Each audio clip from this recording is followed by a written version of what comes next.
Interstate capture in Johannesburg this morning. Yesterday, he told the Commission about the events leading up to his dismissal as Finance Minister in 2014. He's yet to clarify whether or not he had met with the Gupta family.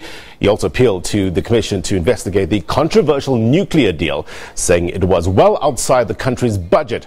And according to Gordhan, he informed former President Jacob Zuma that a lawful procurement process needed to be followed before going ahead with the deal. He believes that changes were made to the committee, which was chaired by former President Jacob Zuma, to prevent objections to the nuclear deal. Gordhan said that the state capture had increased joblessness, disenfranchised the youth, and advanced the marginalization of women. He says it also replaced competent and experienced individuals at the country's key institutions. After I indicated to the former president that it would be appropriate to follow lawful procurement processes for such an expensive project to avoid becoming mired in scandals or a scandal like the so-called arms deal. I wanted to impress upon the former president that undertaking the nuclear procurement required careful consideration of its costs, the choice of supplier, due process, and the likely challenges to any decision to proceed.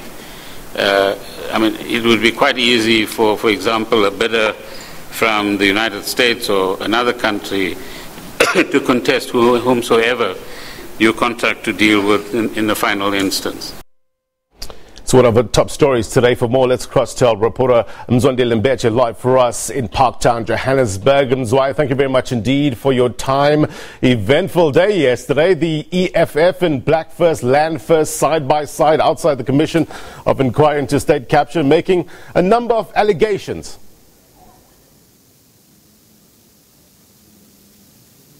Strange bedfellows, isn't it, Blaine?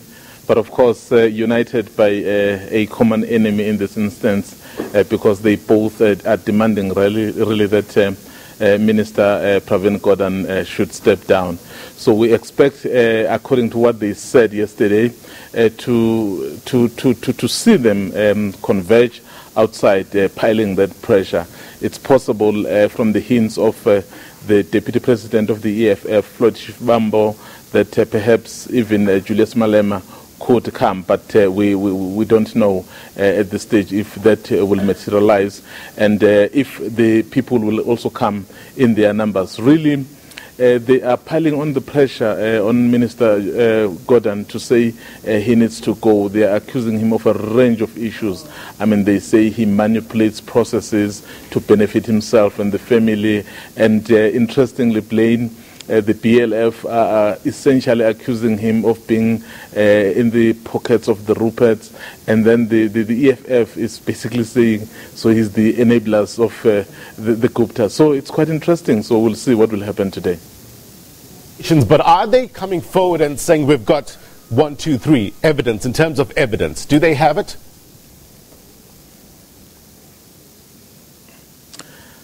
I think the kind of evidence perhaps that they say they have were some of those public statements that Floyd was making when he was addressing the supporters outside the State Capture Commission, basically saying the daughter of Pravin Gordhan is involved in a number of tenders in departments, even where his father was in charge. So all sorts of things, and they even went as far as saying, Floyd, went as far as saying those spy tapes which the then president, got hold of, which spoke about the plot to prevent him from ascending to become president.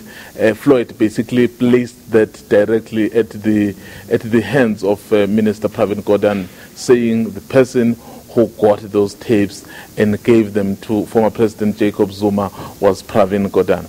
But what is more interesting, and what many people are really expecting, is for the EFF to use this platform, which is the State Capture Commission, which is ongoing, to come really and put that evidence in front of the Commission so that it can be tested. If at this stage it's an issue of public rallies, without perhaps backing it in a formal platform like this, people will continue perhaps to question, well, is it really authentic or is it about political grandstanding?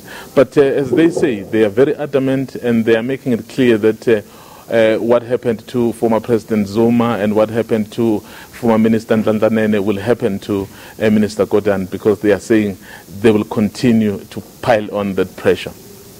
Let's look at Minister Gordhan's testimony yesterday, and why. What were some of the main takeaways for you?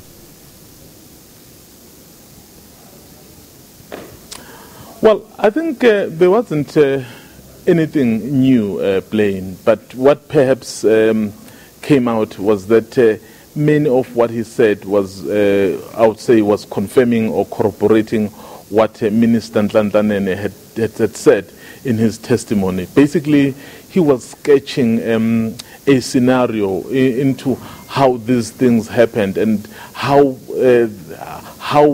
it was enabled by various individuals and how many individuals tried to interfere either in the appointments or in basically the doing of things. So I think that was the thrust of his testimony yesterday. But what I hope he will do today, remember, some of the people will be implicated. That's why we saw the lawyer for Tom Moyane and, of course, the lawyer for Sean Abrams.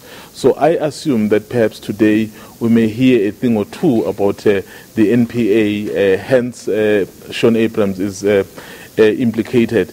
And, of course, he may say more about his meetings that he's alleged to have had with the Guptas. And of course, ordinarily having a meeting with a business person would not be an issue, but under these circumstances, I think people would want to know, so under what conditions did they meet, what did they discuss about, so was there anything really that related to state capture? So that's what we're expecting to hear today as the minister begins his testimony again at 10 o'clock. Some yesterday, especially on social media, were saying that they were a bit underwhelmed by the testimony. So, we're expecting to get more meat, so to speak, today, isn't it, Mzwai?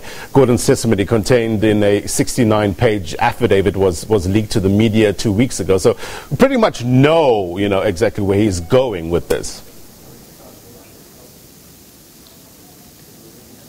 Absolutely, Blaine. And I would say the underwhelming statement would perhaps be maybe mainly given what has been happening before. And, you expect someone to come before the commission, say, this one told me to do this one told me to do this, some explosive stuff. But, I mean, if you looked at the testimony of Minister Gordhan, basically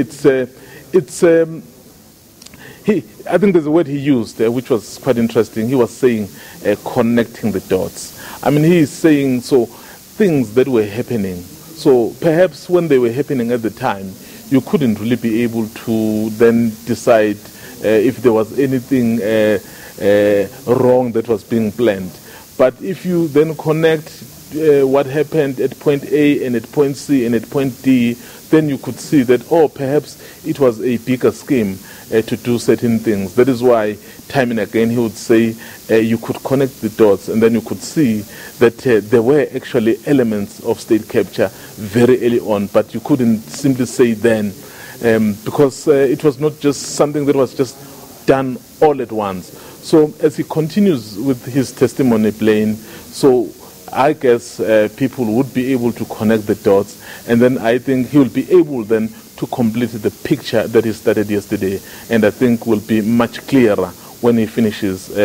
We hope he will conclude his testimony today. Be following it very closely. 10 o'clock, Parktown, Johannesburg.